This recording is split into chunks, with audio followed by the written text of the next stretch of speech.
Bonsoir à tous, bonsoir Monsieur le Président, bonsoir chers membres. Nous inaugurons ce soir le cycle de conférences de notre 90e anniversaire et je vous souhaite à tous une très cordiale bienvenue. Comme vous le savez, parce que vous avez lu l'histoire de la Fédération, l'affaire Genève a vu le jour dans les années 1930. C'était une période difficile avec un taux de chômage élevé, des déficits publics importants, on dirait que ça n'a peut-être pas changé, et des batailles idéologiques féroces autour du modèle social idéal. C'est pour sortir de cette crise qui fut violente et de conflits sociaux stériles que l'affaire Genève, sous l'impulsion de chefs d'entreprise mus par l'idéal du respect d'autrui, de la bonne foi et du bien commun, a développé une collaboration avec les syndicats, laquelle s'est d'ailleurs concrétisée par la mise sur pied d'une organisation commune. Cette organisation commune s'est arrêtée en 1945, chacun suivant ensuite sa propre voie. Cette démarche était très originale et elle en inspirait bien d'autres par la suite, au point d'ailleurs d'irriter parfois aussi bien le patronat traditionnel que la gauche. C'est que, contrairement à d'autres, nous croyons que le dialogue social, en tant qu'élément permettant l'évolution économique et sociale, est un facteur de réussite de notre pays et que face aux défis du futur, son rôle demeure crucial. Fort de cette conviction, nous réfléchissons avec vous, nos membres, à l'évolution de l'économie et de la société en général. C'est d'ailleurs l'une des missions que vous nous avez confiées. Il nous a semblé que l'évolution récente de la technologie, laquelle remet en cause certaines de vos activités, laquelle remet en cause vos structures, laquelle remet en cause vos relations, que ce soit à l'intérieur de l'entreprise ou avec vos clients, méritait que nous allions plus loin dans l'effort de réflexion. D'autant que cette réflexion porte aussi sur les activités de la Fédération en tant que telle, sur ce qu'elle délivre en tant que prestataire de services. Ce n'est pas la première fois, comme le montre l'histoire des corporations, qui est un peu celle du phénix qui renaît toujours de ses cendres. Alors seront-elles ces renaissances numériques, globales ou locales? Pour prendre la mesure de ces mutations et de leur impact, nous avons la chance de pouvoir bénéficier ce soir de la présence d'un conférencier d'exception, M. Laurent Alexandre, qui vous sera présenté dans quelques instants. Il a des convictions fortes, il a une expérience vaste et je pense qu'il vous livrera des messages avec lesquels vous aurez à approfondir votre propre réflexion. Je tiens à le remercier d'ores et déjà de sa contribution. Permettez-moi aussi d'exprimer ma reconnaissance à M. Laurent Haut qui a permis la mise sur pied de notre cycle de conférences. C'est un spécialiste des questions numériques. À mon adjoint, M. Olivier Sandeau, qui a pour centre d'intérêt la mutation technologique, l'innovation, et qui a joué un rôle prépondérant dans le choix de la thématique retenue pour ce 90e anniversaire. Merci aussi à M. Anthony Montes et à toute l'équipe du département de promotion, qui assure l'organisation des manifestations du 90e anniversaire, ainsi qu'à toute l'équipe que vous ne voyez pas, qui est celle de nos services généraux, qui se trouve derrière, et qui, tout au long de l'année, permettent à l'ensemble de notre manifestation de se dérouler dans les meilleures conditions. Je vous remercie de votre présence extrêmement nombreuse ce soir. Je vois que vous êtes très intéressés par la thématique. Alors je vous souhaite d'ores et déjà une excellente soirée et je nous souhaite un excellent anniversaire. À tout à l'heure.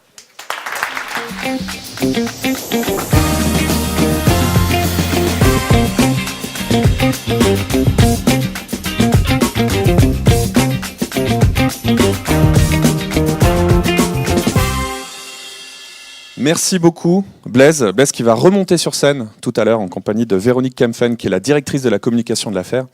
Et après l'intervention de Laurent Alexandre, ils vont venir un petit peu m'aider à le cuisiner, à revenir sur certains des points de son intervention. Et vous pourrez aussi intervenir par SMS et par WhatsApp. On a pensé que ça serait une façon un peu moins intimidante, peut-être un peu plus inclusive. Il n'y a pas d'app à installer. Vous envoyez juste un SMS à un numéro qu'on vous communiquera tout à l'heure.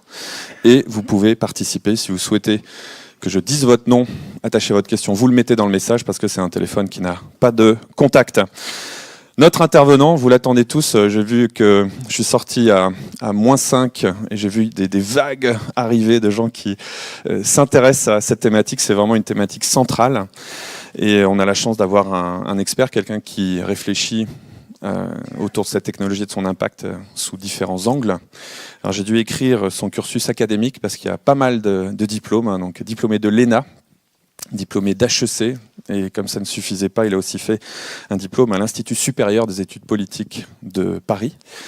C'est un entrepreneur, vous connaissez probablement tous Doctissimo, qui est une société qu'il a cofondée, qui a été rachetée par le groupe Lagardère. Aujourd'hui, il est actionnaire de plusieurs entreprises, dont DNA Vision, qui est une entreprise de séquençage d'ADN. C'est un auteur de best-sellers. Il a écrit différents ouvrages. Un qui est La mort de la mort, il y a quelques années. Plus récemment, La guerre des intelligences, qui est sorti et qui caracole en tête des charts sur Amazon. Il va nous parler ce soir de la Suisse face à l'intelligence artificielle. Je vous demande d'accueillir Monsieur Laurent Alexandre.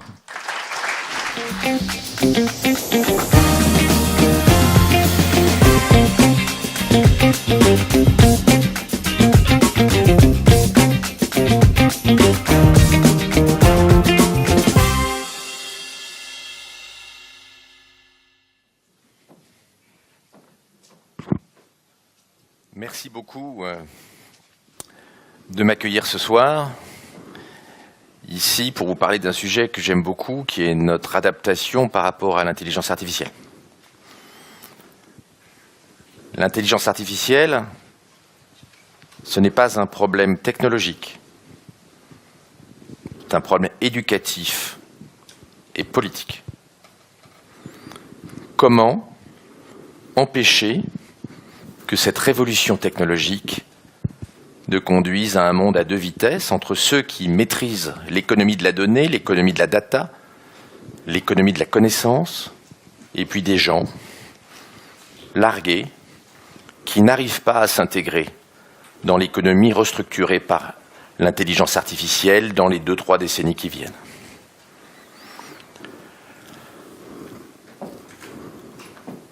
Nous avons le temps de nous préparer à cette révolution. Mais il ne faut pas perdre trop de temps. Changer le système éducatif, réorganiser nos entreprises, nous former, nous adapter à l'intelligence artificielle ne va pas se faire en 5 minutes. C'est une réingénierie complète de nos systèmes sociaux, politiques, de nos organisations professionnelles qui est à l'œuvre et qui devra être menée. Ça ne se fera pas en 5 minutes. C'est pour ça que je remercie Monsieur Maté de m'avoir convié à faire cette conférence et Laurent Haug d'avoir contribué à son organisation.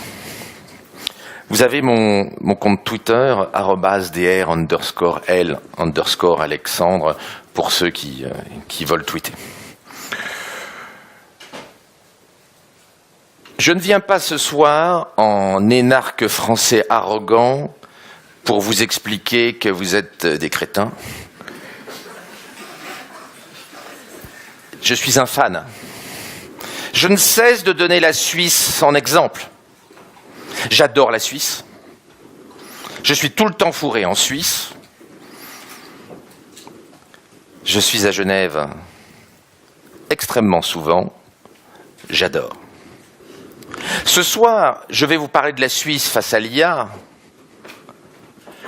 Et je pense que vous êtes avec Singapour le pays le mieux positionné pour bénéficier de l'économie qui vient demain. Et en plus, contrairement à Singapour, vous êtes une démocratie.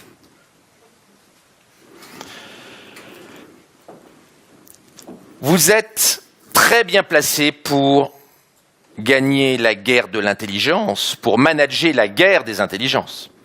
Mais il y a quand même un certain nombre d'éléments dans le modèle suisse qu'il va falloir faire évoluer au cours de la décennie 2020 Et je reviendrai sur quelques points qui sont marginaux, mais sur lesquels je pense que vous devez faire un effort si vous voulez rester les leaders.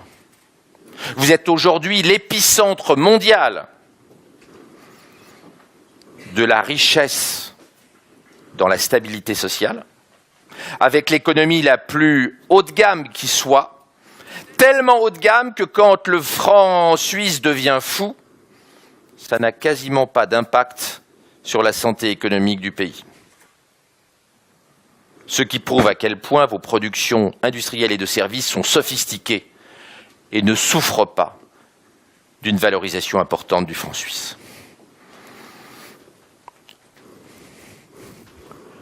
Le logiciel suisse, il est extraordinaire.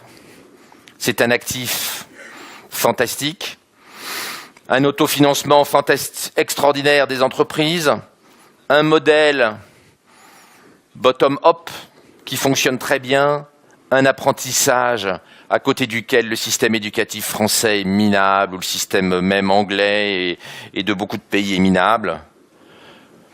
La façon dont, de façon inconsciente, vous avez monté le logiciel politico-économique suisse pour devenir ce que vous êtes est un truc incroyable, dont vous n'êtes pas conscient.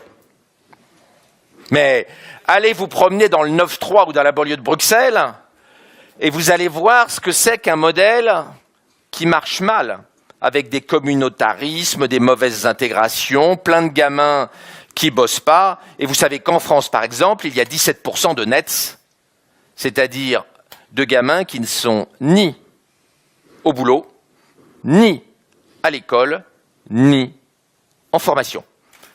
C'est pas en Suisse qu'on verrait ça. Ah, je suis désolé, je sais que c'est le canton de Vaud, mais j'adore cette région. J'aime beaucoup, pas tant pour le vin, parce que je préfère les Bourgognes, mais la région de la Vaud, j'adore l'arc alémanique, et je vous disais tout à l'heure, si c'était pas si difficile de devenir suisse, je crois que je demanderais à devenir suisse. Vous allez être challengé sur quelques petits points. D'abord, votre modèle pragmatique, incrémental, où on avance tout doucement par consensus, il va être challengé parce que là, nous avons une révolution technologique. Et qu'il y a des moments où il va falloir aller plus vite et pas mettre 18 ans pour trouver un accord au Conseil fédéral et que ça se déploie dans chaque canton. Quand il y a la révolution, il faut galoper et il faut que le temps du consensus ne prenne pas 30 ans, même si c'est l'un des éléments qui fait votre force aujourd'hui. Il va falloir, dans le futur, par moment, être moins pragmatique et consensuel, et il va falloir foncer un peu plus vite.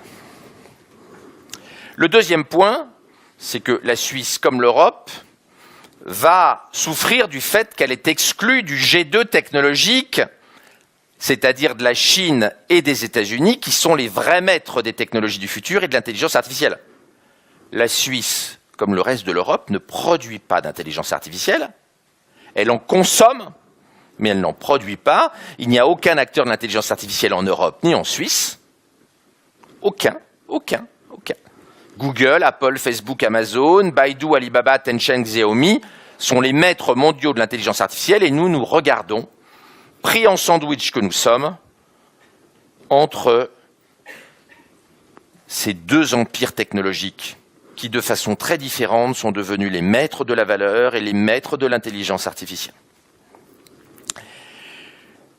Le troisième problème qu'il y a, c'est que votre splendide isolement, qui a bien marché dans des périodes cruelles de l'histoire, et qui n'avait pas de conséquences néfastes aujourd'hui, va se heurter à un problème.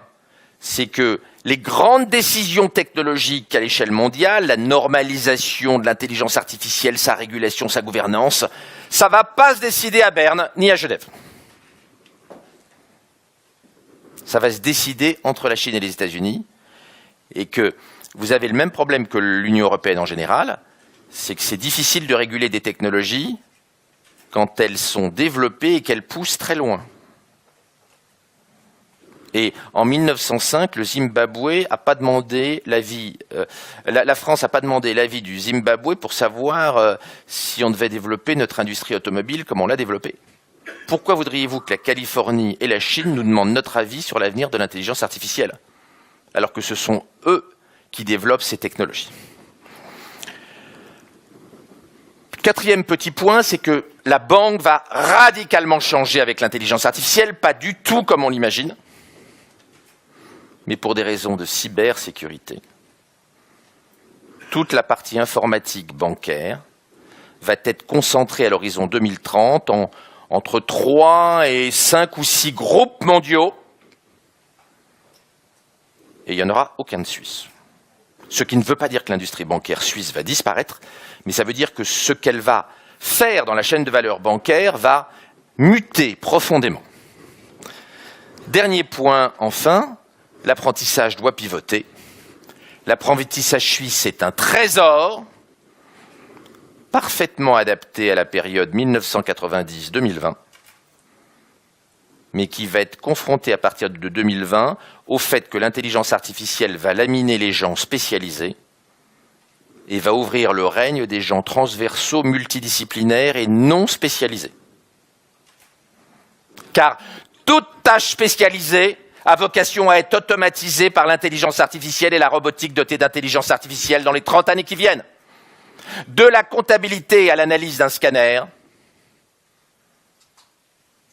en passant à moyen terme par le nettoyage d'une chambre d'hôtel, quand les robots dotés d'intelligence artificielle faible seront économiques, c'est-à-dire entre 2030 et 2035.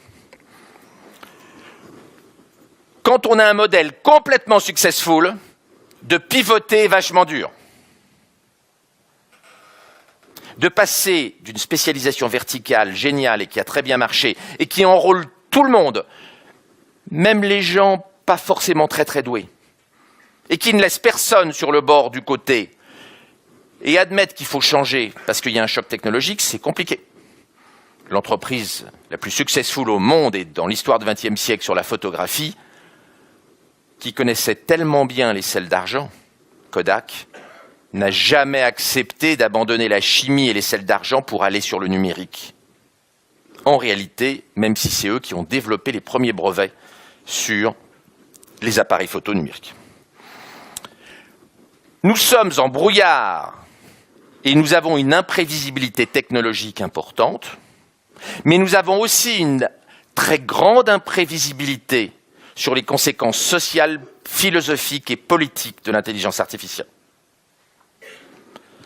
C'est pour ça que nous allons voir plein de signes noirs, c'est-à-dire d'accidents imprévisibles, dans les décennies qui viennent. En technologie, mais également en politique. Personne au monde n'a prévu le développement du smartphone. Personne n'a prévu les réseaux sociaux. Personne n'a prévu YouTube. Je pourrais multiplier les exemples. Nous n'avons pas bien prévu ce qui s'est passé depuis 20 ans en matière numérique. On va continuer à dire plein de conneries et à avoir plein de surprises. Cette révolution industrielle, comme Schumpeter l'avait décrite, va avoir des conséquences sociales. La question marxiste va revenir à l'ordre du jour, parce que si nous laissons trop de gens au bord de la route dépassés par l'intelligence artificielle, nous allons avoir le retour d'une question de gauche et d'extrême gauche. Avec des craintes malthusiennes, va-t-on pouvoir nourrir tout le monde? Et il va être d'autant plus difficile de se projeter dans le futur que sur un sujet comme l'intelligence artificielle, nous ne pouvons pas nous empêcher de projeter nos propres angoisses psychanalytiques. Les optimistes projettent leurs fantasmes mégalomaniaques et pensent que l'intelligence artificielle va les rendre tout puissants et immortels, et puis les angoissés projettent leurs angoisses de castration et ont peur de se faire zigouiller par l'IA. Dans ce deuxième groupe, vous savez, il y avait Hawkins, le physicien qui est mort il y a 48 heures, qui expliquait que l'IA allait bientôt tous nous tuer.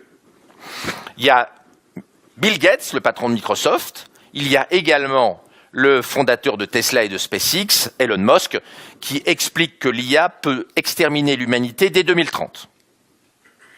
Ce à quoi Mark Zuckerberg, le patron de Facebook, a rétorqué en disant qu'il était hystérique, ce qui a conduit Elon Musk à répliquer à Mark Zuckerberg, le propriétaire de Facebook, qu'il ne comprenait rien à l'intelligence artificielle.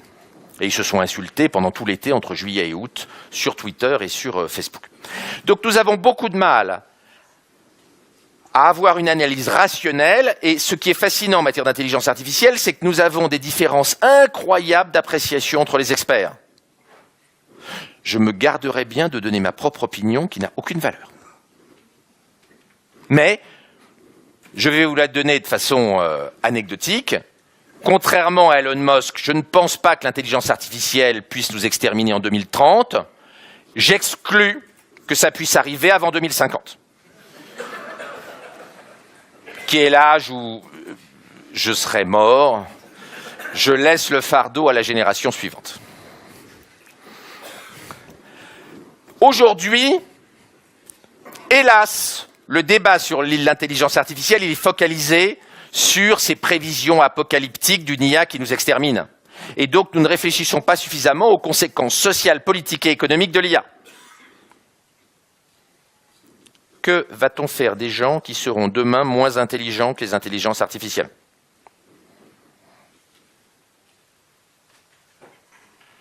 On les laisse sur le côté ? On leur donne un revenu universel d'assistance ?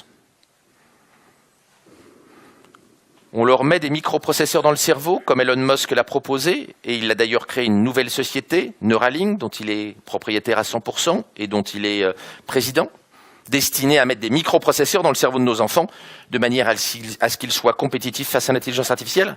Toutes ces questions vertigineuses sont devant nous. L'intelligence artificielle forte, c'est-à-dire dotée de conscience, comme dans le film Ex Machina, que je vous incite tous à aller voir, on n'est pas près de la voir.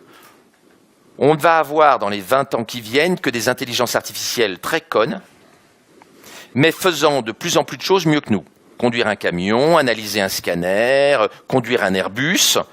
Mais ces intelligences artificielles n'auront pas du tout la conscience d'elles-mêmes, comme peut l'avoir l'héroïne intelligence artificielle dans Ex Machina. Qui est une histoire, je ne veux pas vous spoiler parce que je vous invite à voir ce film, dans lequel l'intelligence artificielle fait croire à l'informaticien, qui, comme dans tous les clichés, est puceau, qu'elle est amoureuse, et il la libère, et elle tue tout le monde.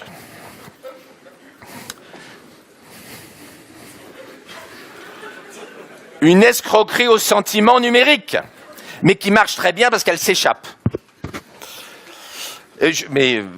Regardez ce film, c'est un film très intéressant sur comment une intelligence artificielle pourrait devenir forte, mais pour l'instant on n'est pas là. Les intelligences artificielles vont rester cons comme une bite pendant 30 ans, sans conscience d'elles-mêmes.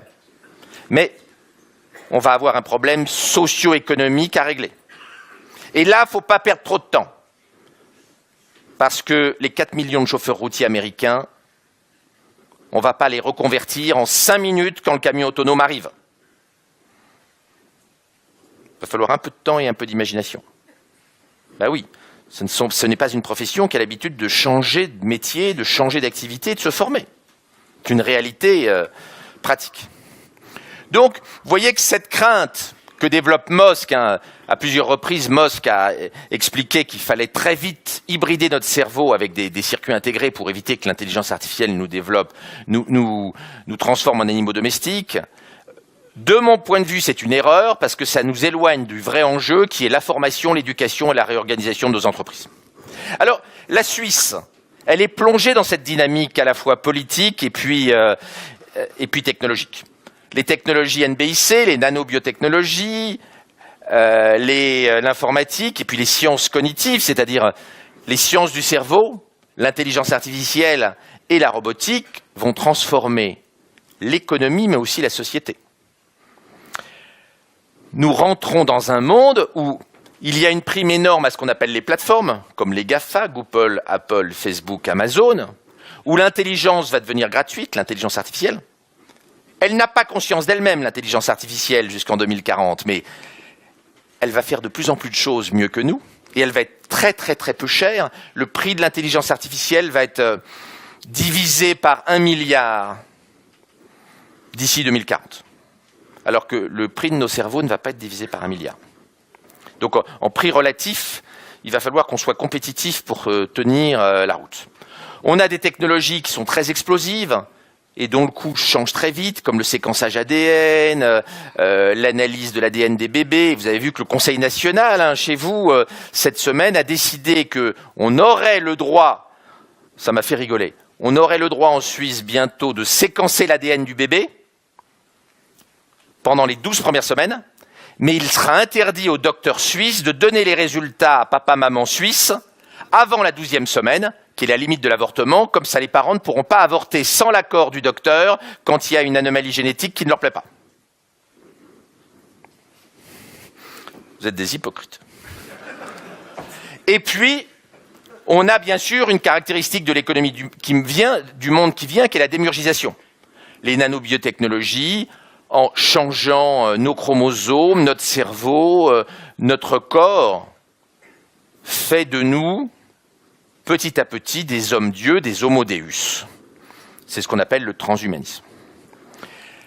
Ces transformations économiques, elles conduisent à des oligopoles. Dans le domaine de l'IA, c'est évident, il n'y a que 10 producteurs d'IA sur Terre. Et je le disais tout à l'heure, il n'y en a pas chez nous. Pour des raisons microéconomiques que Walras avait déjà compris à Lausanne il y a plus de 100 ans, cette économie de l'intelligence artificielle, elle conduit à une concentration très très forte vers quelques acteurs. On ne va pas avoir un producteur d'intelligence artificielle dans chaque canton. Même dans les gros. On va avoir quelques acteurs à l'échelle mondiale et c'est déjà ce qui se passe. On a des oligopoles transnationaux de plus en plus importants qui développent des stratégies hyper technologiques et les petits, y compris des gens très agiles comme les Suisses, vont avoir du mal à suivre. Par ailleurs, nous rentrons dans un monde d'imprévisibilité, de grande complexité, d'inégalité, car il y a des gens qui vont bien résister face à l'IA, il y a des gens qui vont moins bien résister, et puis de vertige philosophique. Tout ça va être compliqué à gérer, ça va faire du boulot pour le wealth management, parce que nous rentrons dans un monde d'instabilité politique plus grande qu'on l'imagine, et il y a plein de gens qui vont mettre leur pognon en Suisse, non pas pour le secret bancaire, non pas pour frauder, mais simplement parce que la Suisse sera l'un des pays les plus stables au monde en 2050, dans un monde qui va à nouveau devenir révolutionnaire au sens politique du terme cette fois-ci. La démurgisation de l'économie, elle est importante. En Silicon Valley et puis en Chine, on a la volonté transhumaniste de détruire les limites, d'éditer les bébés, et on en parlait compte tenu des décisions prises par le Conseil national, de tuer la mort avec la création par Google d'une filiale Calico destinée à nous rendre immortels, à euthanasier la mort.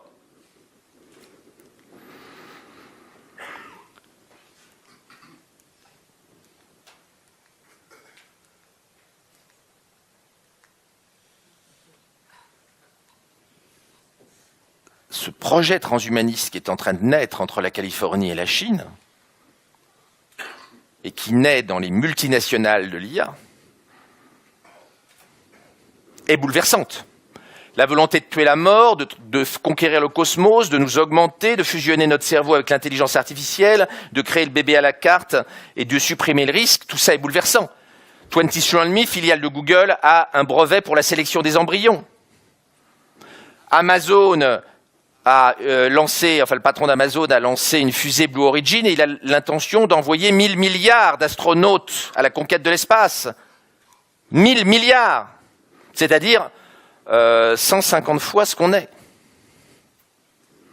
Google veut tuer la mort, le patron de Facebook s'est engagé à éradiquer toutes les maladies d'ici 2099. Mark Zuckerberg, en y consacrant sa fortune. Elon Musk veut donc mettre des microprocesseurs dans le cerveau de nos enfants, donc de fusionner l'intelligence artificielle et l'intelligence biologique. vous voyez que on est bien loin de la sagesse suisse et de la tranquillité suisse avec les pubs pour le chocolat et les vaches qui mangent de l'herbe en altitude. C'est moins bienveillant, moins bisounours. Ça suit un tout petit peu moins la vision initiale de l'affaire sur l'humanisme chrétien social du centre-gauche.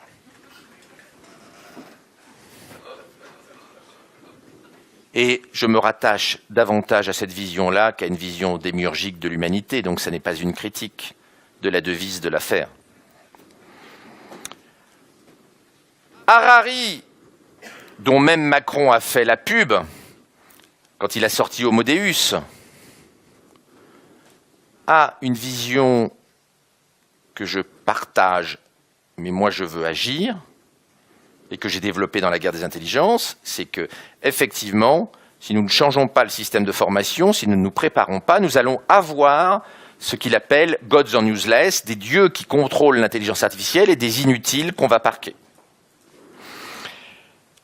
Mais je pense qu'on ne peut pas se contenter de ça, je pense qu'il faut agir pour éviter un apartheid intellectuel et un monde à deux vitesses entre ceux qui sont compétitifs à l'ère de l'intelligence artificielle et qui seront de plus en plus riches et forts et puissants et qui feront des choses de plus en plus passionnantes parce que le XXIe siècle va être certes vertigineux mais également fascinant, et puis les autres qui seront largués avec ou sans revenus d'assistance. Le futur va être imprévisible, et je vous disais tout à l'heure, l'un des éléments cardinaux de l'évolution de l'économie, c'est l'imprévisibilité. Si on regarde un petit peu ce qui s'est passé depuis 1995, quand est apparu l'Internet grand public, on n'a dit que des conneries.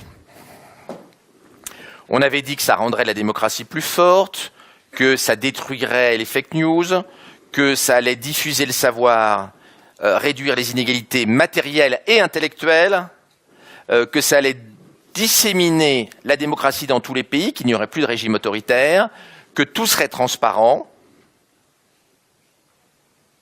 Un conte de fées.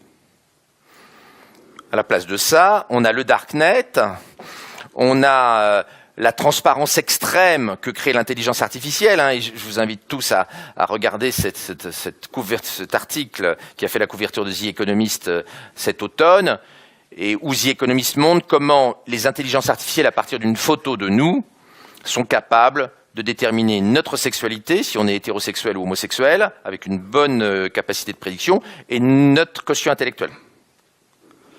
Et comme j'en discutais hier, de savoir si on est hétérosexuel ou homosexuel ne pose aucun problème dans un pays comme la Suisse, la France ou l'Angleterre, mais il y a des tas de pays où c'est puni de mort, comme l'Égypte et le Pakistan. On voit à quel point cette transparence par l'intelligence artificielle peut avoir des conséquences dramatiques, y compris mortelles. On a une concentration de la richesse, alors qu'on imaginait que l'intelligence artificielle et le web allaient permettre de diffuser la richesse. C'est l'époque où on pensait que les cadres allaient travailler depuis leur maison de campagne. On a le contraire, on a une concentration de plus en plus forte des intelligences dans les métropoles, des fintechs, c'est-à-dire des entreprises qui font des technologies nouvelles de la finance. Nous nous retrouvons dans un schéma extrêmement proche de ce qu'était Venise en 1050.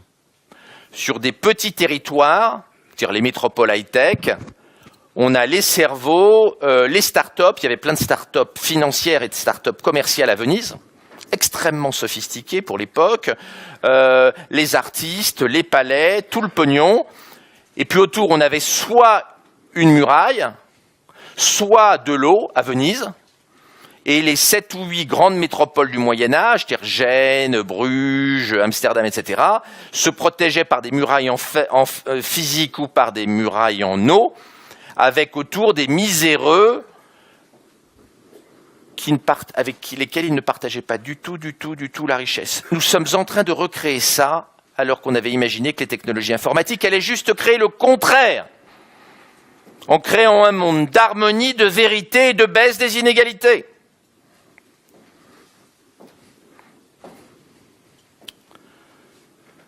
On attendait un conte de fées et on a un tableau de Jérôme Bosch. Cette économie, ces nouvelles inégalités, les perdants de la mondialisation intellectuelle, font émerger un vertige philosophique dont je vous parlais tout à l'heure. Les gens ont de plus en plus de mal avec l'accélération du monde. Dieu revient sous deux formes. La violence des extrémistes et les transhumanistes qui veulent créer Homo Deus, l'homme-dieu, et qui pensent que l'homme va devenir Dieu grâce à l'intelligence artificielle.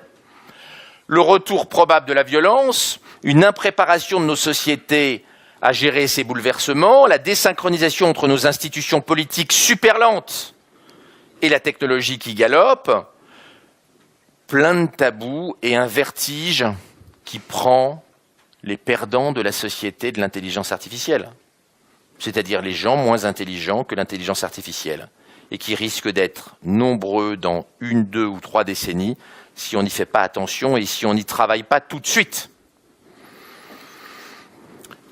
De même, à côté du clivage droite-gauche qui devient moins important, on voit le retour du clivage libéralisme-autoritarisme avec la montée des populismes, le retour d'une opposition entre les matérialistes et les transcendantalistes, entre ceux qui veulent la démocratie directe et ceux qui sont plutôt partisans de régimes de démocratie indirecte, et puis bien sûr entre les transhumanistes et puis les bioconservateurs. Cette opposition va être violente. Dans cette salle, qui pense qu'il est bien de mettre des microprocesseurs dans le cerveau de nos petits-enfants, qui pense qu'on a le droit de modifier les embryons par des technologies génétiques, de sélectionner les embryons. Pas tout le monde. Dans la Silicon Valley, presque tout le monde. Ce monde vertigineux, ce monde inégalitaire va faire revenir la violence politique. Comme dans les années 70, la bande à Bader qui assassine le patron du patronat allemand. En Italie, le Premier ministre assassiné par les Brigades Rouges. Patron des organisations professionnelles patronales pourrait redevenir un métier compliqué avec 4 gardes du corps.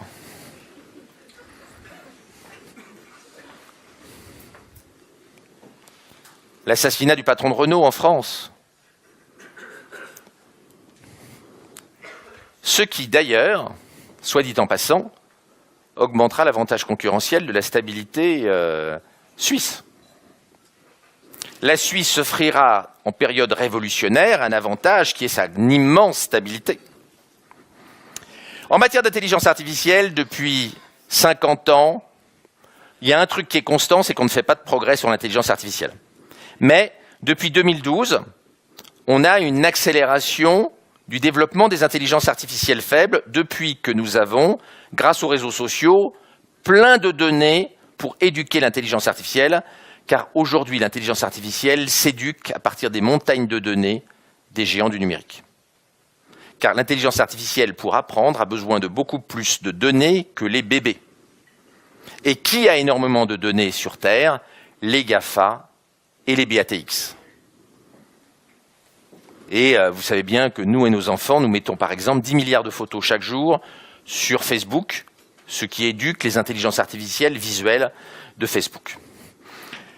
Donc on s'est rendu compte que quand on augmentait la quantité de données avec lesquelles on éduque l'intelligence artificielle, on peut faire des choses extraordinaires. Google a montré récemment que sur une simple photo de notre fond d'œil, on peut faire aussi bien qu'avec un bilan cardiovasculaire de 3 jours. Google a montré à Stanford qu'on pouvait, avec une intelligence artificielle, diagnostiquer le cancer de la peau mieux que les meilleurs cancérologues dermatologiques de Californie. Et les exemples vont se multiplier dans les années qui viennent de tâches que les intelligences artificielles vont faire mieux que les cerveaux biologiques. Alors là, on revient aux petites faiblesses de la Suisse. La Suisse, elle n'est bien évidemment, comme toute l'Europe, pas intégrée dans ce G2 de l'intelligence artificielle. Elle n'est ni la Californie, ni la côte chinoise. Elle n'a ni Google, Apple, Facebook, Amazon, ni Baidu, Alibaba, Tencent, Xiaomi. Et là, la Suisse, comme le reste de l'Europe, va devoir réfléchir à la façon de sortir de sa colonisation numérique, de sa colonisation technologique, puisque nous sommes aujourd'hui une colonie technologique des géants du numérique californiens et chinois.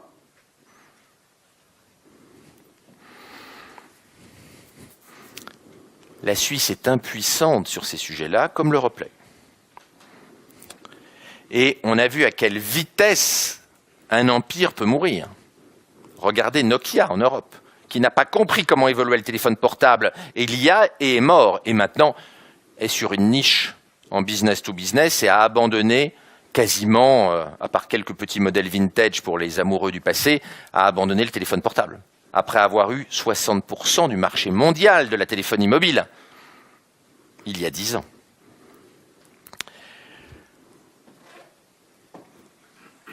Chez Peugeot, ils sont extrêmement vexés que WhatsApp, avec ses 55 salariés, ait valu jusqu'à 2 fois la market cap de Peugeot.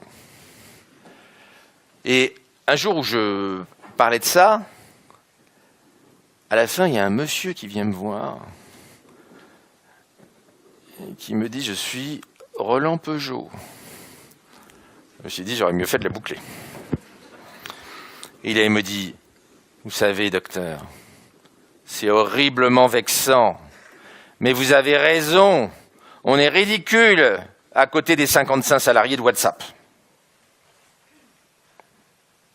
Peugeot a été créé sous Napoléon. Au début, il ne faisait bien sûr pas de voiture automobile, en 1810, et ils ont 200 000 salariés. Le problème qu'on a, c'est qu'on voit aujourd'hui que le lien entre les États, leurs armées et les géants du numérique est de plus en plus étroit, notamment parce que l'intelligence artificielle va être la brique essentielle de la guerre demain. Un missile nucléaire ne décollera pas si vous n'avez pas d'intelligence artificielle, même s'il n'est pas branché à Internet. On empêchera que vous puissiez l'activer. L'intelligence artificielle de vos ennemis bloqueront vos armes. Et donc, l'intelligence artificielle est cruciale pour les armées des 2 grandes nations que sont la Chine et les États-Unis. Donc, ils ne vont pas partager, d'une part. Et d'autre part, une bonne partie des progrès que vont faire les GAFA et les BATX à partir de 2020 vont être des progrès souterrains en synergie avec l'armée. On le voit très bien déjà en Chine, où Baidu travaille déjà beaucoup avec les services de renseignement et avec l'armée, pour des multiples raisons, notamment pour entretenir ce qu'ils appellent le Great Firewall, qui permet d'éviter que la pensée occidentale ne contamine les gentils Chinois qui doivent rester marxistes. Cette guerre, on en voit les prémices quand Poutine explique que celui qui sera leader en intelligence artificielle dans la prochaine décennie sera maître du monde au sens militaire du terme. Allons-nous rester une colonie numérique des GAFA? Allons-nous pouvoir gagner le Game of Thrones des technologies de l'intelligence artificielle? Pour l'instant, nous n'en prenons pas de chemin, ni l'Europe, ni vous. À l'horizon 2030, si on ne fait pas gaffe, un Novartis, un Roche pourrait morfler si demain l'intelligence artificielle devient un constituant essentiel de la médecine. Donc il faut garder un œil là-dessus. Il ne faut pas que Roche et Novartis deviennent les Nokia de 2032. Et ce n'est pas impossible. Et la Suisse n'y réfléchit pas. C'est en cela qu'il va falloir être un peu moins pragmatique et se faire un petit peu de violence pour faire de la prospective stratégique. Dans le monde de demain, contrairement à ce qu'on pense, on ne va pas être dans un univers libéral, on va être dans un univers d'hyper-régulation.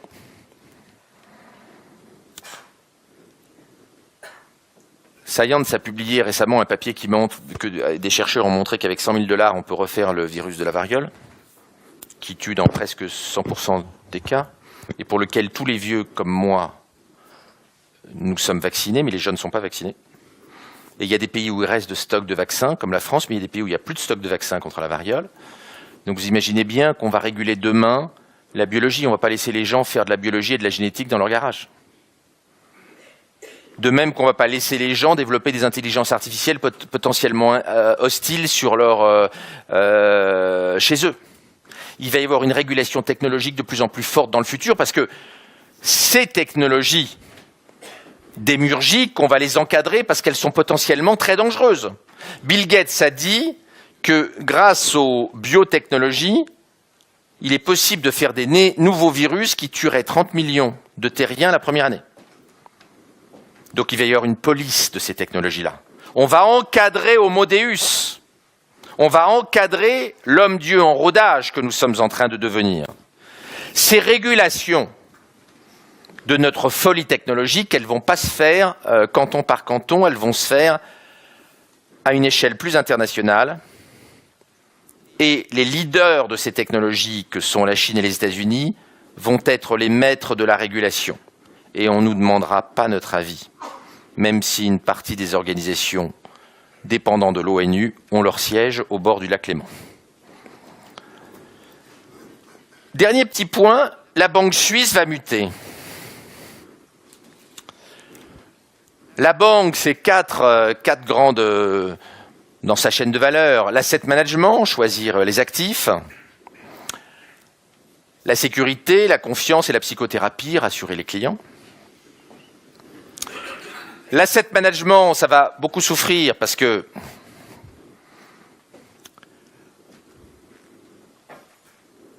la gestion d'actifs sous-performe par rapport aux trackers, par rapport à une nouvelle technologie financière qu'on appelle les ETF, et ça va être compliqué à gérer pour les gens qui font de l'asset management.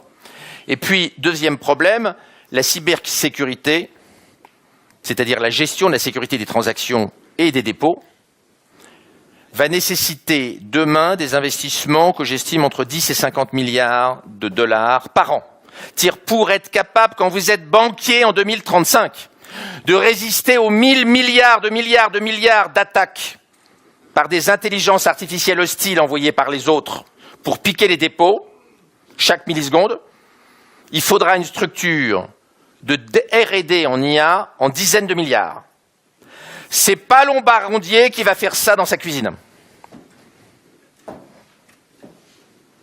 Ni UBS, ni Crédit Suisse. Donc le back-office sécuritaire, il va être dans la main de quelques acteurs mondiaux qui seront des géants de l'intelligence artificielle.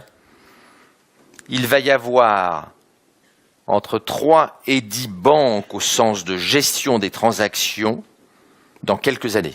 Je ne dis pas que ce sont les GAFA qui seront banquiers ou les BATX chinois. Je dis que ce sont des acteurs de cette taille-là qui seront capables de faire de tels investissements de R&D chaque année. Il ne sera pas plus possible pour l'une des dizaines de milliers de banques qui existent sur Terre de sécuriser les dépôts et les transactions face aux intelligences artificielles hostiles que les voleurs manipuleront, qu'il serait raisonnable que le quincaillier du coin développe son propre antivirus et son propre tableur Excel. C'est pareil. Alors, quelques mots d'éducation. J'ai débordé de combien de minutes déjà? On est bon, il me reste combien? Je suis au quart de ma présentation. Combien? 5 ou 20? Ah non, pas 5. Non, on transige à 12. Je sais, ça ne se fait pas en Suisse, mais vous me laissez un tout petit peu. Alors, l'apprentissage suisse, il va être un tout petit peu challengé par rapport à la révolution du cerveau et de l'intelligence artificielle. Je vous disais tout à l'heure, et c'est l'idée que j'ai développée dans la guerre des intelligences, il ne faut pas perdre trop de temps et il faut organiser une complémentarité harmonieuse entre intelligence artificielle et intelligence biologique sans laisser trop de gens sur le côté. Mais l'intelligence artificielle, vous l'avez compris, c'est d'abord un problème d'intelligence biologique. Comment rendre tous les humains plus intelligents que l'intelligence artificielle et comment faire en sorte que nous fassions des choses plus intéressantes demain grâce à la synergie entre l'intelligence artificielle et l'intelligence humaine. L'intelligence artificielle, elle est révolutionnaire. Le patron de Google expliquait récemment à quel point il se demandait si les gens souhaitent vraiment, si les êtres humains souhaitent vraiment que la révolution technologique aille si vite. Et le cofondateur, là encore de Google, Sergey Brin, à Davos, disait qu'il avait été très surpris par la vitesse à laquelle l'intelligence artificielle allait. Donc l'un des grands risques que nous ayons, c'est qu'on ait une révolte, comme quand la machine est arrivée avec la révolte des Luddites en 1810-1830, parce que nous avons créé une situation très instable pour les classes moyennes. Tous les terriens ont bénéficié, comme la Harvard Business Review l'a monté récemment, de la mondialisation, sauf les blancs peu diplômés et peu formés, en Amérique du Nord et en Europe, dont l'espérance de vie commence à baisser en Angleterre et aux États-Unis, puisque les blancs non diplômés, pour la première fois depuis la grippe espagnole de 1919, ont un recul de leur espérance de vie aux États-Unis et dans certaines régions d'Angleterre depuis 6 mois. Les largués de l'économie de l'intelligence. La montée du populisme, elle est terrible.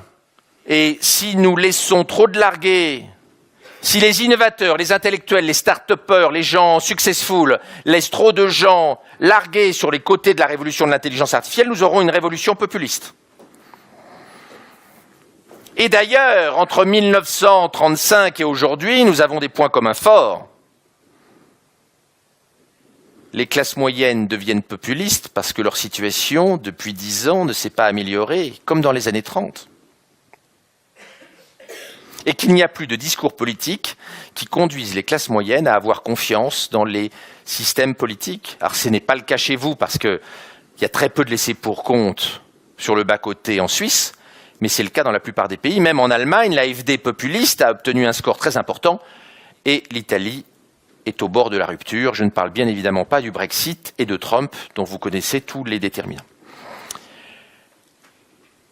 Nous allons avoir une grande difficulté, c'est que dans un monde où l'intelligence artificielle progresse de plus en plus vite, il n'est pas certain que la démocratie survive à des écarts de capacité intellectuelle, de QI importantes. Les gens les plus intelligents seront plus à l'aise face à la data, face à l'économie de la connaissance, face à l'intelligence artificielle, que les gens moins doués et moins bien formés. Bien sûr que nos capacités intellectuelles ne mesurent pas notre dignité, mais en tout cas, de façon certaine, ils mesurent notre capacité d'être complémentaires et de résister face à l'intelligence artificielle. C'est plus facile d'être complémentaire de l'intelligence artificielle quand on est Mark Zuckerberg que quand on est moins favorisé sur le plan cognitif. Demain, nous allons mettre de l'intelligence de plus en plus dans toute l'économie, c'est ce qu'on appelle la cognification. Et on va bouleverser, je ne vais pas insister, mais on pourrait en parler plusieurs heures, ça va bouleverser la fonction de production. Le fait d'avoir de l'intelligence artificielle pas chère, avec du travail peu qualifié dont on n'a pas besoin, et du travail ultra qualifié dont on aura de plus en plus besoin, parce qu'il faudra de plus en plus de travail ultra qualifié en complément de l'intelligence artificielle, ça conduit à un marché du travail dual sur lequel il faut faire très attention. Et là encore, c'est le génial Walras qui a inventé ça. La fonction de production, le tissu productif, va être de plus en plus instable, puisqu'on a, dans la fonction de production, un facteur, l'intelligence artificielle, qui est un hybride entre le capital et le travail, dont le prix s'effondre. Donc ça bouleverse la façon dont on produit les biens et les services très rapidement. Et ceux qui sont mobiles s'en sortiront bien, c'est le cas de la Suisse. Il y a des endroits comme les pays d'Afrique du Nord qui ont des économies très rigides, qui vont morfler encore plus qu'ils morflent aujourd'hui.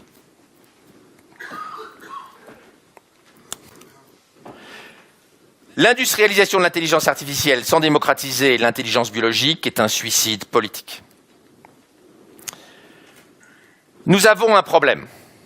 Et là, je ne parle pas de la Suisse, je parle à l'échelle mondiale.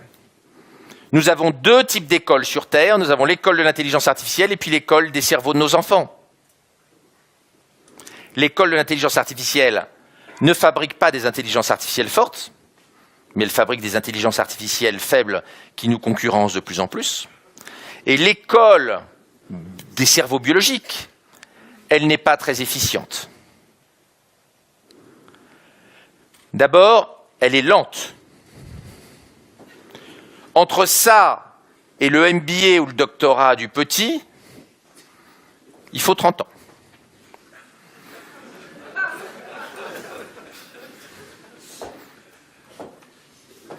Neuf mois plus beaucoup de temps.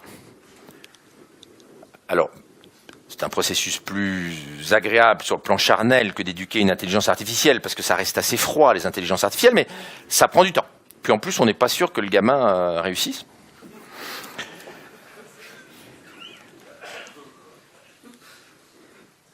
L'école est un processus lent, beaucoup plus lent que l'éducation des intelligences artificielles. Et la grande injustice des 50 années qui viennent, c'est que dans une économie de la connaissance, la prime aux gens intelligents est de plus en plus importante. Dans une économie où il y a plein de petits boulots, des machins, 1850, bon, il y a des gens qui ont une intelligence conceptuelle, puis des gens qui ont une intelligence plus pratique, plus pragmatique, et tout le monde se démerde. Dans une économie de l'intelligence artificielle, la prime aux gens qui ont les plus fortes capacités cognitives devient énorme, et en réalité, on a une courbe exponentielle. On le voit très bien en ce moment. Il y a des jeunes polytechniciens en France de 22 ans qu'on embauche à près de 300 000 € de salaire. Et chez Google, on a même vu un développeur informatique, Lewandowski, être payé 21 millions de dollars en salaire par an. 21 millions de dollars, hein. Pas 2. 21. Ça, c'est une bombe politique. Et la deuxième bombe politique, qui est un tabou extrêmement dur, et il va bien falloir qu'on en parle, c'est qu'en réalité, on s'en est pas rendu compte parce qu'on avait besoin de plein de gens peu qualifiés dans l'économie du XXe siècle, c'est qu'en réalité, l'efficacité de l'école est très injustement répartie. Les gens intelligents apprennent très vite, les gens moyennement intelligents apprennent moyennement vite, et les gens pas très doués, ils apprennent très lentement. L'école est une technologie merveilleuse qui marche très bien chez les gens à QI élevé, qui marche moyennement bien chez les gens à QI moyen, et qui, hélas, ne marche pas bien chez les gens moins doués. Partant de ce constat, il y a des gens qui proposent l'utilisation de technologies radicales pour fabriquer de l'intelligence biologique. Neuralink, on en a parlé avec Musk.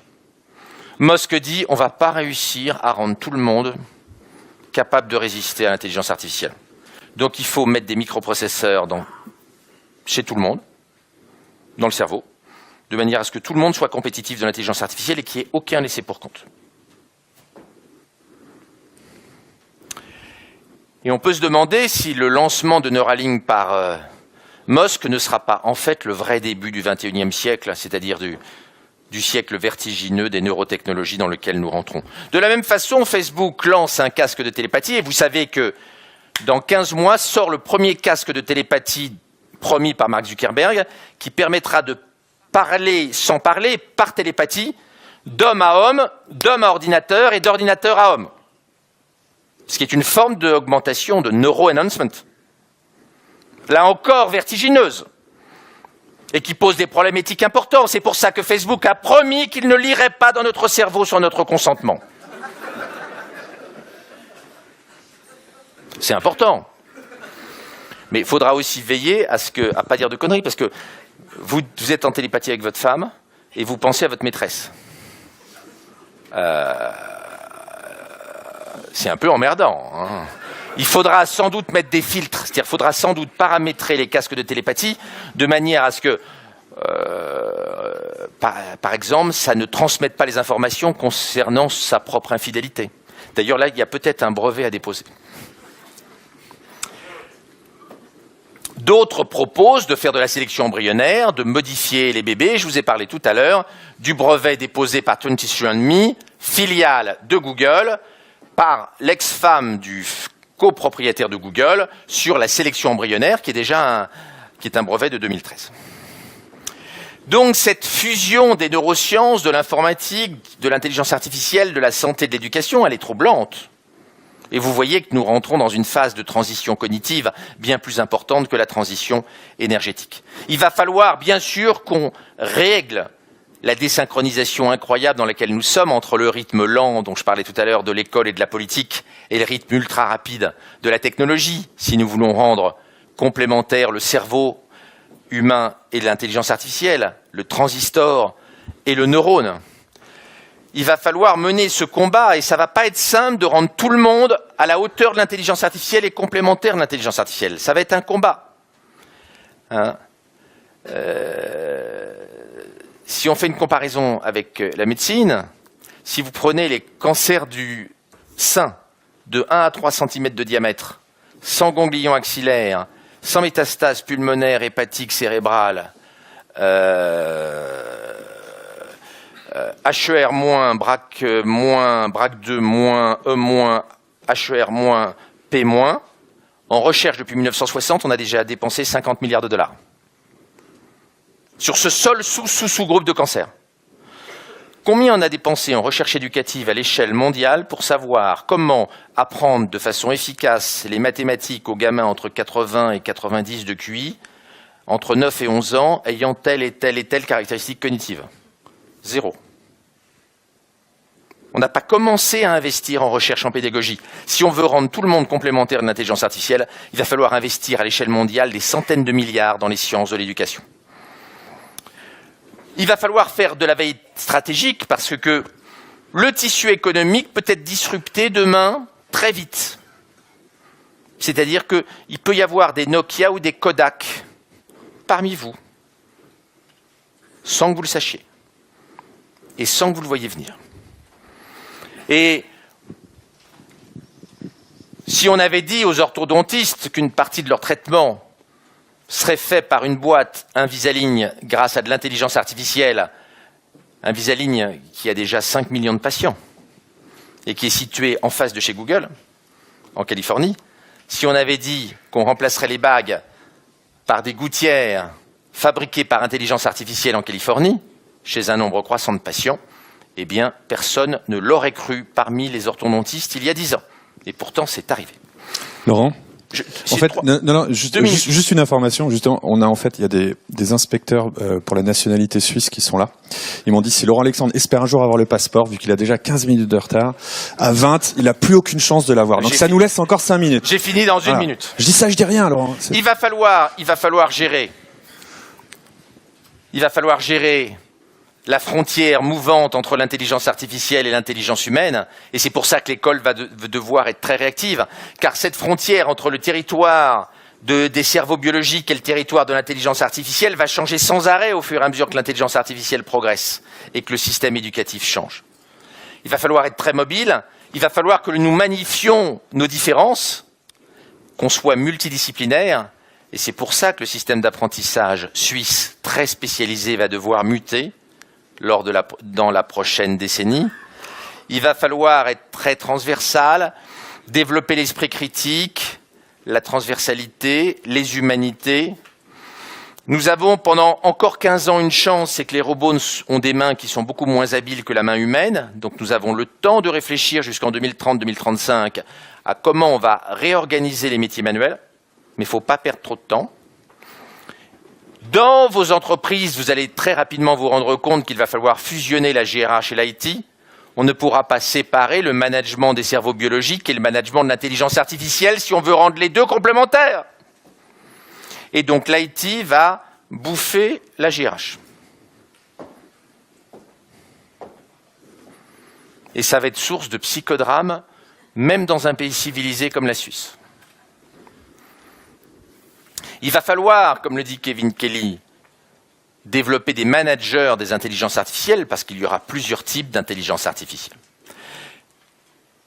Il va falloir des incubateurs d'EdTech, il va falloir faire émerger les Montessori du XXIe siècle, développer plein de start-up, investir massivement dans la formation et dans l'éducation.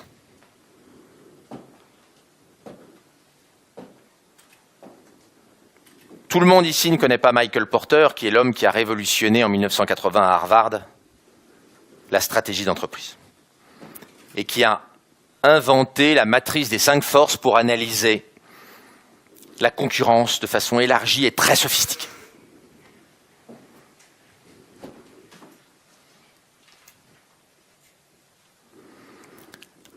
Si nous voulons rendre nos cerveaux complémentaires et compétitifs face à l'intelligence artificielle,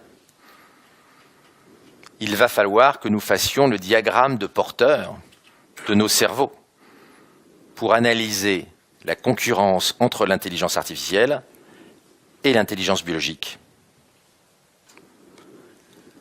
D'appliquer les théories de Michael Porter à nos propres cerveaux va devenir absolument essentiel dans les décennies qui viennent.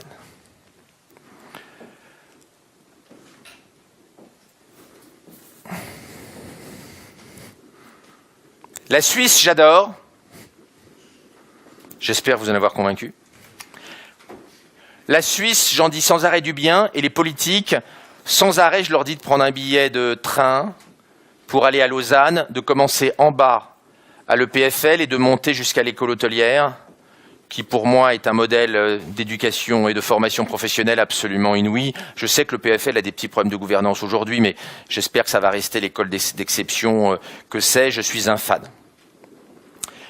Je suis un fan, mais face à la révolution de l'intelligence artificielle, la Suisse doit muter pour rester la Suisse, et la Suisse ne doit pas connaître le destin qu'a eu le Japon, c'est-à-dire d'être parfaitement adapté au temps d'avant, mais de décliner lorsque l'économie change. C'est aujourd'hui ce qui vous menace. Vous pouvez, grâce à l'intelligence artificielle, consolider votre place d'économie la plus compétitive du monde. Vous pourriez, si vous n'êtes pas suffisamment proactif, devenir un deuxième Japon. Je vous remercie.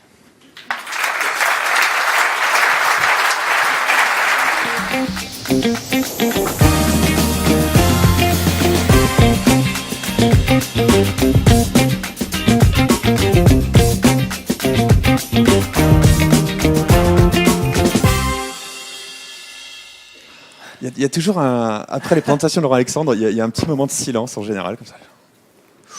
C'est prenant, c'est intense. Véronique, Blaise, une réaction, on va commencer par vous, Véronique. Qu'est-ce que ça vous inspire et est-ce que vous avez des questions à poser à Laurent Alexandre? Alors, en tout cas, je pense que c'est inspirant. En tout cas, c'est le ressenti que j'ai. Je remercie vraiment Laurent Alexandre de cette conférence qui nous a amené un certain nombre d'émotions contradictoires. Moi, j'ai été tour à tour subjuguée portée par une sorte d'espoir en me disant finalement l'intelligence artificielle, c'est aussi quelque chose qui va de manière complémentaire nous aider dans nos tâches et peut-être aussi libérer certaines de fonctions peu intéressantes pour qu'ils puissent également ensuite avoir du temps pour autre chose, mais aussi des craintes quand on parle justement d'intelligence artificielle forte et puis justement de révolution des crétins. Le mot que vous avez souvent utilisé à nos portes peut-être. 0 fois. J'ai utilisé 0 fois. C'est vrai? Ah non, useless, vous avez dit. Useless. Voilà, exactement. J'ai traduit un tout petit peu de manière... et c'est vrai qu'on sait déjà... C'est une projection. En psychanalyse, c'est très, très, très intéressant. Quand on projette sur l'autre un truc qu'il n'a pas dit... Non, à sa décharge... Non, à ma décharge, effectivement. À sa décharge, vous avez eu des conversations hors antenne dont j'étais le témoin. C'est vrai, absolument. Je n'ai pas prononcé ce mot parmi vous. On m'avait demandé d'être bienveillant ce soir. Vous avez été très politiquement et pas du tout correct. clivant. Alors, vos réactions par SMS, et les SMS sont gratuits, 079 130 40 68. Non, enfin, au fond, j'ai une question assez simple au début et très basique, très pragmatique, voilà, très suisse. Aujourd'hui, là, vous êtes devant un panel de chefs d'entreprise. Finalement, on a entendu que la Suisse doit maintenant se dépêcher pour ne pas rater le train, ou bien en tout cas sauter dans le train qui est déjà largement en marche. Quels sont, si vous aviez 3 conseils à donner très pratiques et très concrets à des chefs d'entreprise aujourd'hui pour justement pouvoir sauter dans ce train en marche et puis faire la Suisse de demain, quels seraient-ils? Alors d'abord... Le premier conseil, c'est la culture générale sur ces sujets-là. Les entrepreneurs, par définition, sont le nez sur le guidon, ils bossent toute la journée, ils ont plein d'urgences, ils ne prennent pas assez de recul. Quand il y a une révolution technologique, il faut prendre de la hauteur et du recul. Et c'est difficile. Et moi, je ne suis pas un philosophe, théoricien des sciences. J'ai créé 15 startups dans ma vie. Donc je suis un homme du business, comme vous. Je suis un entrepreneur, je Je sais ce que c'est de payer les cotisations à la fin du mois. Je sais quand on a du mal à payer les factures. Je sais quand il y a un retournement de situation. Je sais quand il y a un client sur lequel il y a un problème. Je sais tout ça. Donc je mesure la difficulté à prendre du recul et à s'informer sur ces sujets-là quand on gère un business au quotidien. Mais il faut faire cet effort-là. C'est une vraie révolution technologique qui arrive avec les technologies NBIC. Les positions peuvent être très très rapidement détruites, donc il faut faire cet effort-là. Alors, lire mon bouquin bien sûr, mais pas seulement. Mais j'arrive bientôt à 100 000 exemplaires vendus, donc je n'ai pas besoin des exemplaires vendus en Suisse. Mais dans toute plaisanterie mise à part, il faut d'abord s'informer. Et le niveau de connaissance des entrepreneurs sur ces sujets-là n'est pas bon. D'abord, plein se font baiser par les consultants et machins et achètent des chatbots, des trucs qui ne marchent pas. Il faut être vigilant, il faut connaître le sujet pour éviter de se faire pigeonner et puis pour être capable de prédire un petit peu l'évolution de son business. Premier point. Le deuxième, c'est qu'il va falloir recruter des gens bons sur l'IT et pas les profils IT traditionnels. Alors, je ne veux pas aller dans le stéréotype, mais souvent les gens de l'IT sont quand même, j'ai eu beaucoup d'informaticiens, des profils pas très multidisciplinaires, pas très transversaux, s'intéressant moyennement au business et très orientés sur l'informatique, leurs ordinateurs. La caricature de l'informaticien un peu geek, c'est pas une caricature, c'est quand même une réalité. C'est d'ailleurs l'endroit où il y a la plus grosse concentration d'Asperger. Donc il va falloir trouver des gens de l'IT qui comprennent le business, qui comprennent les évolutions, qui aient une culture générale, qui aient une culture stratégique. Et puis, le responsable de l'IT et de l'IA, il faut qu'il soit membre du COMEX, forcément. Et il y a encore des entreprises où l'IT n'est pas géré par un associé ou un membre du COMEX. C'est le cas dans les banques. Il y a encore plein de banques où il n'y a pas de spécialiste de l'IA au COMEX. Il y a les asset managers, il y a tout ce qu'on veut, mais il n'y a pas les responsables de l'IA. Et ça, c'est une erreur. Donc, il va falloir monter les gens qui s'occupent de l'IT. Et puis, le troisième point, je vous l'ai dit tout à l'heure, et pour moi, c'est crucial, il faut fusionner la GRH et l'IT, je le pense vraiment. Je ne crois pas une seconde qu'on puisse séparer le management des intelligences biologiques, les salariés, et des intelligences artificielles, l'IT. Je ne crois pas que ce soit possible. Et je pense qu'on va devoir rapprocher ces deux divisions des entreprises, moyennes ou grandes. Blaise Maté, vous réfléchissez depuis très longtemps à cette problématique, ça m'a beaucoup étonné. Hier, on s'est vu, vous rentriez d'un rendez-vous au BIT, vous me disiez, mais en fait, l'automatisation, c'est un sujet sur la scène internationale qui existe depuis des décennies. Quelle est votre réaction quand vous voyez ce problème revenir, une fois de plus, ce combat entre l'homme et la machine ? Les annonces d'un côté de chômage, d'autres de complémentarité. Oui, c'est pas un combat, hein. Je veux dire qu'on essaie de faire fonctionner les choses ensemble. C'est surtout ça que je retiens de la conférence qu'a donnée Laurent Alexandre. Il ne faut pas en avoir peur. Si on en a peur, on est foutu. Peu de choses près. Donc les défis, on les connaît, ils sont assez clairs. Il y a des gens qui vont se retrouver sur le côté de la route, mais pour éviter qu'ils se retrouvent sur le côté de la route, il faut déjà, à partir de maintenant, leur apprendre à conduire. Et c'est ce qu'on fait peut-être pas suffisamment. Donc je dis à tous ceux qui sont dans la salle, étant d'une génération qui a commencé avec la machine à écrire et qui se retrouve maintenant confrontée à ces évolutions, qui a un peu de peine d'ailleurs à mesurer, il ne faut pas en avoir peur. J'ai connu trop de gens ces dernières années, j'en connais encore, y compris chez les jeunes, qui disent de toute façon ça me dépasse donc je ne vais pas faire l'effort de comprendre. Et là il y a un vrai problème global dans nos sociétés. Vous savez que la Suisse est extraordinairement bien équipée en comparaison internationale. Comme on a des moyens, on se paye généralement des ordinateurs de dernière génération. On a tous l'iPhone, enfin peut-être pas le X, mais celui qui est à côté, c'est-à-dire le 8. Et ça nous paraît normal. Maintenant, est-ce qu'on sait véritablement ce qu'on va en faire ? Non, la plupart du temps, on ne s'est pas posé la question. On a le gadget parce que ça fait bien de l'avoir. Mais on n'est pas allé plus loin en se disant, mais ça, fondamentalement, qu'est-ce que ça me permet de faire dans mon activité au quotidien, que ce soit chef d'entreprise d'ailleurs ou responsable d'autres choses. Alors ça, c'est le premier des constats que je fais. Le deuxième constat dans le discours de Laurent Alexandre, c'est ce constat qui me frappe tout le temps, et c'est peut-être la seule critique que je vais lui adresser, mais ça lui fera du bien, parce qu'on ne peut pas lui adresser beaucoup de critiques, vous êtes d'accord, on peut que le féliciter pour sa vision extrêmement large des choses. Mais il y a une discrépance dans l'analyse et dans le fait qu'il nous a parlé de la Suisse. Cette discrépance, elle vient que je ne crois pas une seule seconde que l'intelligence artificielle n'ait pas un impact sur les structures politiques. et quand je parle des structures politiques, c'est le raisonnement, et c'est le même que quand on parle de croissance, à savoir qu'on raisonne toujours avec des pays. Et si ce n'est pas des pays, c'est des régions, au maximum. Au maximum. Si vous regardez la donnée économique, la donnée statistique, elle est agrégée par pays. Elle est juste insignifiante par rapport à l'arrêté de ces pays. S'il était vraiment pertinente, la Suisse devrait être très mal classée en comparaison internationale. Donc ça veut dire qu'elle est impertinente. Et l'intelligence artificielle va forcément bouleverser un certain nombre de frontières politiques. On est d'ailleurs en train de le voir. Alors elle peut le faire de deux manières, soit sous forme de retour au populisme, ce qui évidemment serait la pire des choses et ce qui nous rappellerait des souvenirs malheureusement à l'origine de la création de cette fédération, ou alors de matière intelligente. Et là, je me demande d'ailleurs si les États-Unis d'Amérique, la Russie et la Chine ne sont pas en train de se mettre d'accord. On m'a posé la question tout à l'heure, savoir si l'Inde jouait un rôle dans ce contexte. Il y a beaucoup de questions là-dessus, justement, sur l'Inde et la Russie. Et ben voilà, donc on m'a posé ces questions, on m'a dit, et l'Inde là-dedans, parce qu'on a beaucoup parlé de la Chine et des États-Unis, on a parlé de la Russie.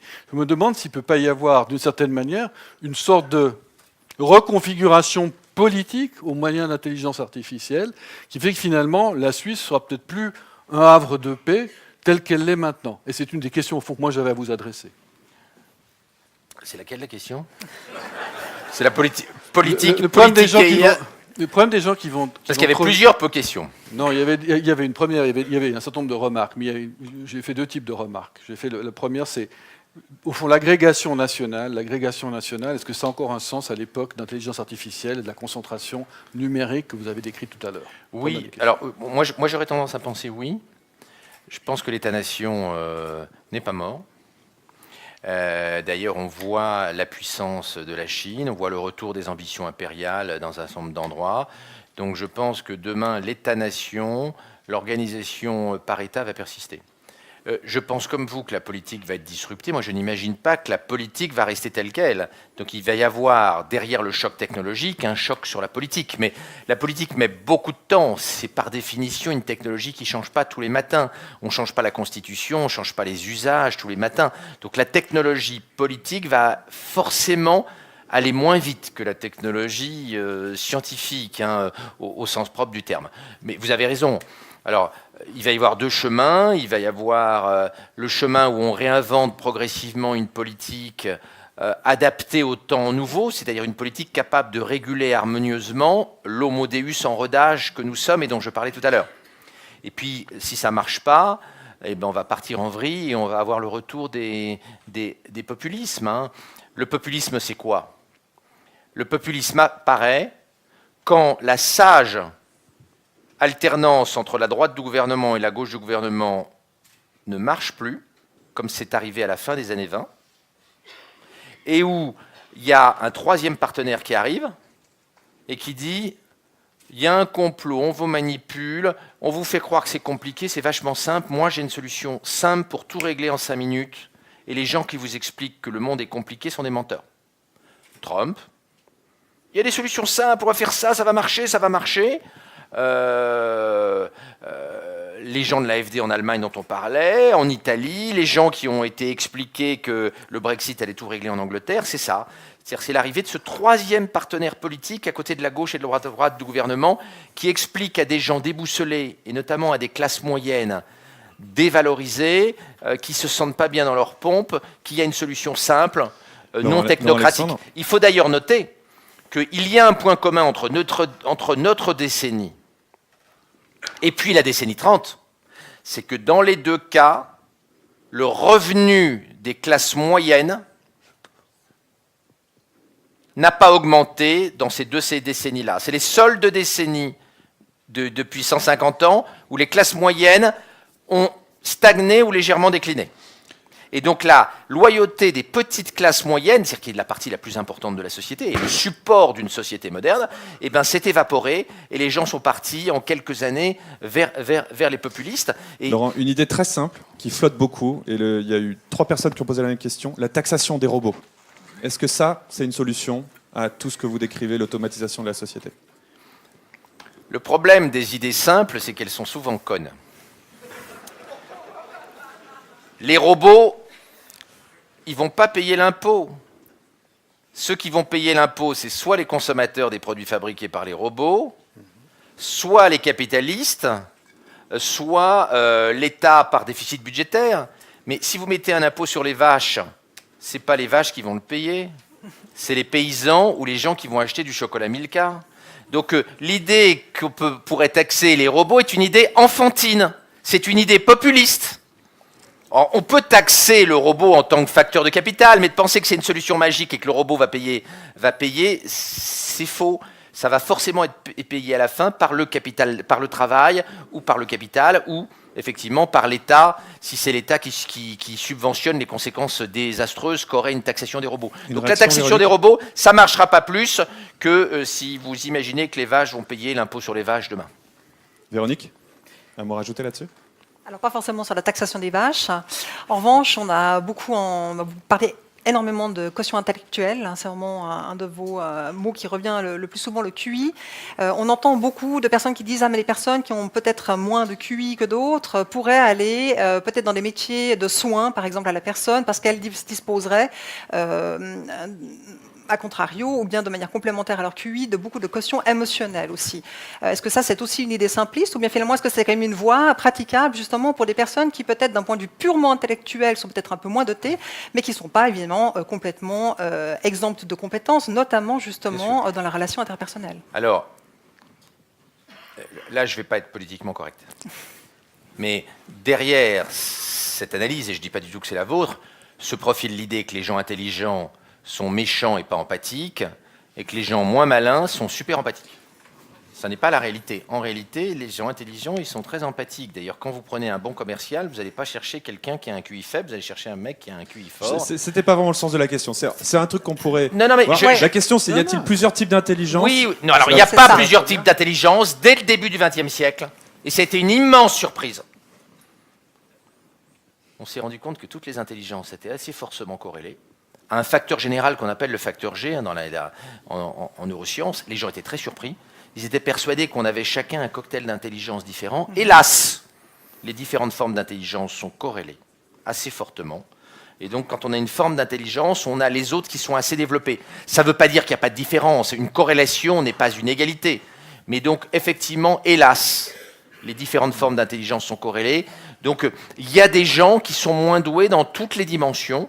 Et le challenge des décennies qui viennent, si on veut éviter Gods on Useless, là encore, ça va être de trouver le moyen de faire grimper ces gens-là par des technologies que nous n'avons pas, peut-être par une école modernisée, par des systèmes de formation modernisés, de manière à ce qu'on réduise les inégalités intellectuelles. Il faut savoir un truc dégueulasse et terrible. Si demain on double le budget de l'éducation, on va augmenter les inégalités intellectuelles. Parce que les gens les plus doués vont progresser plus vite que les gens les moins doués. Oui, mais en même temps... Pour prendre une comparaison médicale que vous allez mieux comprendre, si demain on double le budget du sport en France, on va augmenter les inégalités aux 100 mètres parce que les enfants myopathes ne vont pas courir plus vite, ils vont toujours être en fauteuil roulant. Alors que les gamins qui ont des bons muscles, d'un point de vue génétique, si on les forme et qu'ils ont des bons coachs et des bons profs et des bons stades, ils vont énormément progresser. À la fin, vous doublez le budget des sports, vous avez augmenté les inégalités en éducation physique. Et ben, Laurent, pour l'école, c'est la même chose, et ça pose d'énormes problèmes. Qu'est-ce qu'on fait de la gauche de la courbe? Il faut trouver une technologie qui aide les gens moins doués C'est une question à qui se devenir pose plus beaucoup dans le public. Il y a pas mal de gens, il y a 3 ou 4 personnes qui ont demandé alors qu'est-ce qu'on fait avec nos enfants, qu'est-ce qu'on leur apprend? Et je crois le sens de la question de Véronique était de dire y a-t-il des choses sur lesquelles on devrait se concentrer? Par exemple, une machine est-elle capable d'être créative? Une machine est-elle capable d'être agile? Vous avez dit à moyen terme peut-être. À 15 ans oui, aujourd'hui pas trop. Quels sont, je crois que la question, le sens, c'est sur quoi est-ce qu'on se concentre aujourd'hui? Qu'est-ce qui nous reste à nous? Qu'est-ce qui va rester? Qu'est-ce que l'intelligence artificielle est incapable de faire dans les décennies qui viennent? Elle est incapable d'avoir de l'esprit critique. Pour des raisons technologiques très très complexes, mais elle n'est pas capable. D'avoir conscience d'elle-même. C'est le sens d'un message. À terme, peut-être, mais en tout cas, l'esprit critique, vachement compliqué. Là, on a une supériorité énorme. Le travail collaboratif, on va rester meilleur. La transversalité, la multidisciplinarité et donner du sens aux choses, on va rester meilleur. Et très très très longtemps. Donc nos gamins, qu'est-ce qu'il faut leur apporter?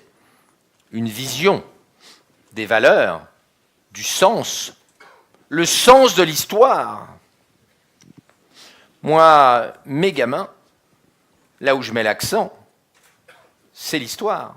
Il ne faut pas faire de tous les gamins des codeurs informatiques. L'intelligence artificielle va coder mieux que les codeurs, en tout cas les codeurs bas de gamme.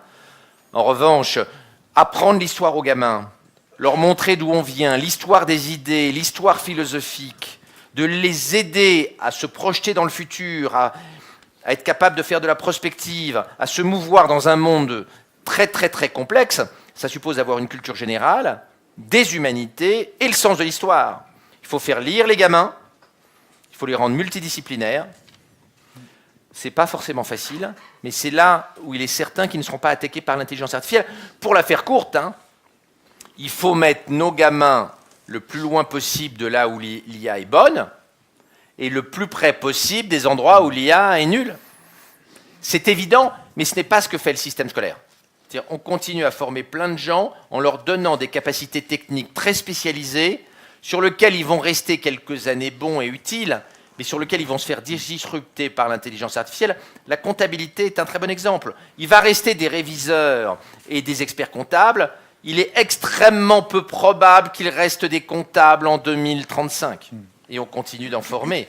Donc là, mais des experts comptables, il y en aura encore dans 1000 ans. Mais là, il y a un problème. C'est-à-dire que nous formons aujourd'hui nos gamins au métier du passé et nous les formons assez souvent encore à des métiers où ils vont être challengés par l'intelligence artificielle. De toute façon... Mais parce qu'on ne connaît pas les métiers du futur non plus. Certes, mais on sait ce qu'il faut faire demain pour être très flexible. Et il va falloir être très flexible parce qu'il y a une révolution technologique qui arrive. Mais qui est très paradoxal, puisque la révolution technologique est en train de nous repousser vers ce qui fait nous des humains. C'est quand même intéressant. Vous êtes en train de nous parler du retour des humanités, du retour de l'empathie, de la créativité, du relationnel. C'est quand même paradoxal. Plus on met de technologie, plus on a besoin d'humains, en fait. Mais non, il faut faire là où l'IA n'est pas bonne. De même que vous, en tant qu'entrepreneur, vous faites là où vous êtes bon et vous vous éloignez des segments stratégiques où il y a des concurrents qui sont meilleurs que vous. C'est la même chose. Il faut faire l'analyse concurrentielle de notre cerveau, je l'ai dit tout à l'heure, c'est-à-dire aller là où il n'y a pas de concurrence. Et là, en l'occurrence, là où il n'y a pas de concurrence de l'IA.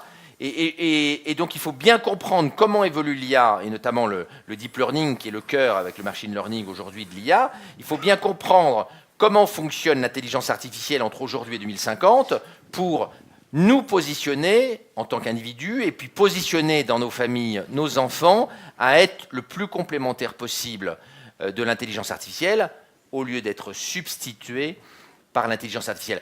Des boulots, on va en inventer des tas. Il y a un nombre incroyable, inimaginable de nouveaux métiers, de nouvelles activités à inventer au croisement entre l'intelligence biologique et l'intelligence artificielle. À l'échelle de la société tout entière et à l'échelle de nos familles, il faut juste qu'on veille à ne pas avoir des enfants, à ne pas avoir des citoyens qui ne sont pas capables d'être complémentaires de l'IA et qui ne participent pas à ce siècle incroyable de créativité, de potentialité dont je parlais tout à l'heure. Nous vivons l'âge d'or des innovateurs. Il faut qu'on étende ça à toute la société et qu'on n'ait pas un gros 40% de la population qu'on laisse au bord de la route avec comme seul parachute des revenus universels et des revenus d'assistance en attendant qu'ils soient vieux. C'est un monde dégueulasse, c'est un monde inacceptable. C'est en cela que nous devons reconfigurer nos systèmes sociaux parce que on n'a pas le temps de parler du revenu universel. Pourquoi on n'a pas le temps. Pourquoi on ne s'est jamais intéressé à la formation des gens moins doués? Je ne parle pas de vous avec le système d'apprentissage, je parle de doués au sens conceptuel. Et je ne parle pas du système suisse, mais dans un pays comme la France, dans un pays comme l'Angleterre, comme les États-Unis. C'est parce que les économies du XXe siècle avaient besoin de beaucoup de gens faisant des petites tâches répétitives, faire la plonge dans les restaurants, faire les trucs sur lesquels on n'avait pas forcément besoin qu'ils fassent le PFL. Et quand arrive l'intelligence artificielle, ce système-là, il ne marche plus. C'est-à-dire qu'on va avoir progressivement sur 50 ans moins besoin de gens qui font des tâches répétitives, qu'elles soient intellectuelles ou manuelles, parce que la robotique et l'intelligence artificielle, progressivement, vont faire ça mieux que les hommes. Et donc, on ne s'était jamais posé la question. On investit beaucoup dans les écoles Montessori pour former les enfants de la haute bourgeoisie. On investit plein pour que le PFL soit magnifique avec du sponsoring, le bâtiment Rolex. On investit beaucoup pour former les gens qui ont une intelligence conceptuelle forte. Puis les gens qui ont une intelligence conceptuelle moins forte, eh ben, on n'investissait pas sur eux parce qu'on avait besoin de plein de gens, de plein de tâcherons.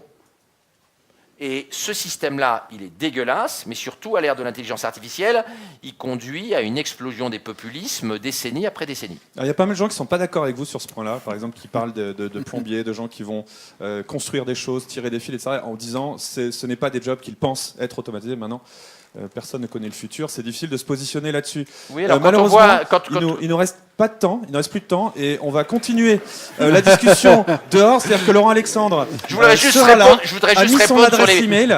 répondre sur les métiers on manuels. va laisser le mot de la fin à Blaise Maté. Non, mais juste sur les métiers Allez, encore manuels. un mot de Laurent Alexandre.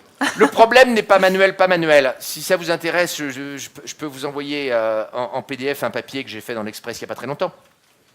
Les chefs étoilés Michelin sont très sophistiqués, très innovants, et ils ne sont pas menacés par l'intelligence artificielle. Ce qui est menacé par l'intelligence artificielle sont les gens qui font des tâches intellectuelles ou des tâches manuelles, basiques, automatisables. Les tâches manuelles ou intellectuelles innovantes ne seront pas attaquées. Il n'y a pas de problème de séparation entre le manuel et les tâches intellectuelles. D'ailleurs, il suffit d'aller voir un chef étoilé Michelin, c'est tous des gens qui ont une créativité, une intelligence, même si c'est des manuels. Tout mon discours n'est pas un discours d'opposition entre la main et l'intelligence conceptuelle, pas du tout. Le problème, la vraie segmentation, c'est est-ce que je suis innovant, créatif, et là je suis sauvé, que je sois manuel ou pas manuel, ou est-ce que je ne suis pas innovant et je fais des tâches assez standardisées, spécialisées, et là je suis vraiment dans le souci. C'est ce que voulait dire Darwin, survival of the fittest. C'est pas le plus fort, c'est le plus agile et ceux qui sont capables de se réinventer et de s'adapter. C'est ça le darwinisme. Blaise Maté, le mot de la fin ? Surtout de savoir s'adapter. Ça, c'est très important. Il était démontré depuis longtemps que c'est la capacité d'adaptation qui est déterminante. Et je reviens à ce que j'ai dit tout à l'heure, et je remercie Laurent Alexandre vraiment de son propos qui, j'espère, vous aura stimulé. Il ne faut pas avoir peur de l'intelligence artificielle, il faut imaginer les meilleurs moyens de s'adapter. De toute façon, nous y serons contraints d'une manière ou d'une autre. Alors moi, j'aimerais dire que j'ai été très impressionné, cette fois, de voir Laurent Alexandre en chair et en os, d'avoir un peu d'humanité dans cette présentation d'intelligence artificielle. J'avais eu l'occasion d'écouter à de nombreuses reprises, mais c'était plutôt sous forme numérique. Là, c'était vraiment dans un échange extraordinairement profond. J'espère que ça vous aura plu à vous aussi, et que vous aurez compris maintenant, avec cet échange très proche dans cette salle qui permet au fond de poser des questions de manière quasi instantanée à la personne, même si on est passé par des téléphones, vous aurez compris tout ce qui est en train de se passer avec l'intelligence artificielle. C'est la première conférence magistrale, merci, magistrale d'un cycle qui est destiné à nous permettre de ne pas avoir peur d'intelligence artificielle et au fond de réconcilier l'intelligence réelle avec l'intelligence artificielle. Exactement. Merci beaucoup. Alors,